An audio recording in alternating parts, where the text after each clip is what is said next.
अंत में एक छोटी सी कविता के साथ मैं अपने शब्दों को विराम दूंगी और उसी के साथ आज के कार्यक्रम के समापन की घोषणा करूंगी। शास्त्री जी पर आधारित ये कविता है।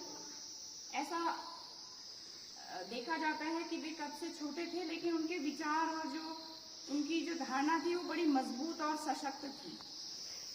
ऐसी ही झलक इस कविता में दिखाई देती है। मुझे अच्छी लगी, इसलिए मैंने इस कविता की 4 पंक्तियों को आपके समक्ष रखने के लिए चुना है। जीवन के सूखे मरुस्थल में झेले ये झंझावात कई। झंझावात यानी कि परेशानियां। जिस समय इन्होंने भारत की बागडोर अपने हाथों में ली थी, बहुत अधिक तकलीफों से भारत उस समय गुजर रहा था, तो वो झंझावात इन्होंने झेले थे। जीवन के सूखे मरुस्थल में झेले ये झंझावात कई, जितनी बाधा कंटक आते उनसे पाते वे शक्ति नहीं। ऐसा नहीं था कि वो जो परेशानियां आ रही थी उनसे वे घबरा गए थे। उन्होंने उन परेशानियों से शक्ति को बटोरना शुरू किया। जितनी बाधा कंटक आते उनसे पाते वे शक्ति नहीं। विश्वासी धर्मनिष्ठ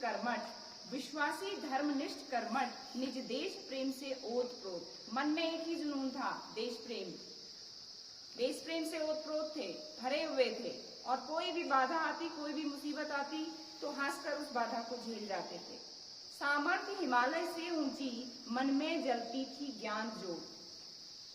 थे कद से छोटे से दिखते, उनका कद थोड़ा छोटा था, थे कद से छोटे से दिखते, थे कोटि कोटि जन के प्यारे, लेकिन भारत के जन जन के मन में उन्होंने अपनी एक अलग सी छाप बनाई हुई थी।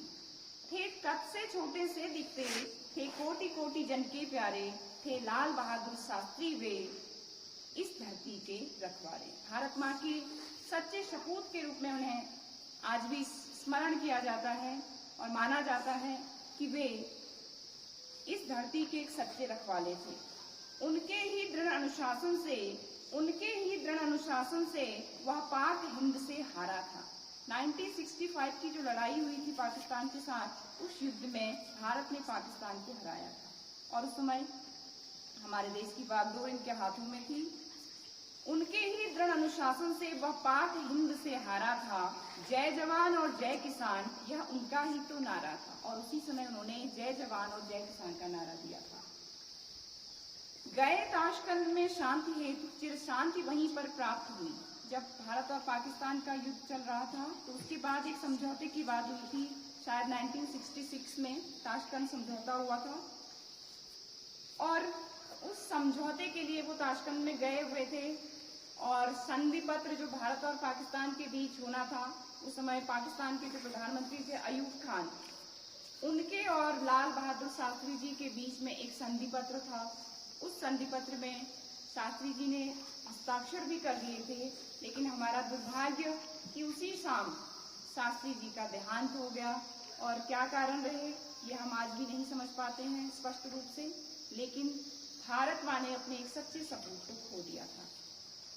गए ताशकंद में शांति हेतु चिर शांति वहीं पर प्राप्त हुई, सोया है लाल बहादुर अब, यह खबर वहीं से प्राप्त हुई।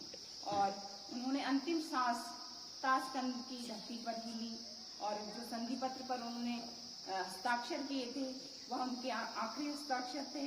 और उसी समझौते के बाद भारत ने अपने एक सच्चे सपूत को खो दिया। लेकिन उन्होंने भारत के जन जन के मन में एक ऐसा बीज बोया था जिसे आज भी हम श्रद्धा और स्मरण के साथ याद करते हैं, क्योंकि व्यक्ति कभी भी अमर नहीं रहता। एक कहावत है, एक पंक्ति मुझे याद आती है किसी महान कवि की, कोई चलता पद चिन्हों पर कोई पद चिन्ह बनाता है, बस वही सूरमा वीर पुरुष इस दुनिया में पूजा जाता है।